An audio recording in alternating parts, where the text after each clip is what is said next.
ప్రజలకు ఇచ్చిన హామీలను నెరవేర్చేందుకు తమ వంతు బాధ్యతగా వ్యవహరిస్తున్నామని Bandlaguda Jagir municipal corporation mayor Maddela Latha Prem Goud అన్నారు. హైదరాబాద్ నగర శివారు రాజేంద్రనగర్ బండ్లగూడ జాగిర్ కార్పొరేషన్ పరిధిలో ఉన్న హిమాయత్ సాగర్ నీటిని ఇన్నేళ్లుగా అందించలేకపోయామని ఆందోళన వ్యక్తం చేశారు. ఇప్పటికైనా కార్పొరేషన్ ప్రజలకు నీళ్లు అందిస్తున్నందుకు సంతోషంగా ఉందని తెలిపారు.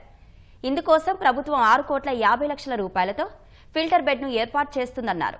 45 రోజుల్లో ప్రజలకు తాగునీటిని అందిస్తామని మేయర్ లతా ప్రేమ్ గౌడ్ హామీ ఇచ్చారు.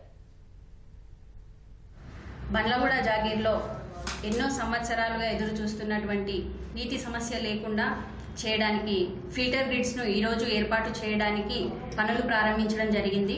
ఈ పనులకు సహకరించినటువంటి సీఎం రేవంత్ రెడ్డి గారికి మరియు అసెంబ్లీ స్పీకర్ గడ్డం ప్రసాద్ కుమార్ గారికి మా ప్రత్యేక ధన్యవాదాలు తెలుపుకుంటున్నాము.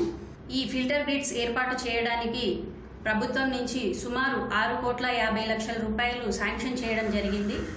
ఈరోజు ఈ ఫిల్టర్ గ్రిడ్స్ ఏర్పాటు చేసిన తర్వాత ప్రజలకి నీటి సమస్య లేకుండా చేయడానికి మా వంతు కృషిగా ఈ ఫిల్టర్ గ్రిడ్స్ను ఏర్పాటు చేయడం జరుగుతుంది.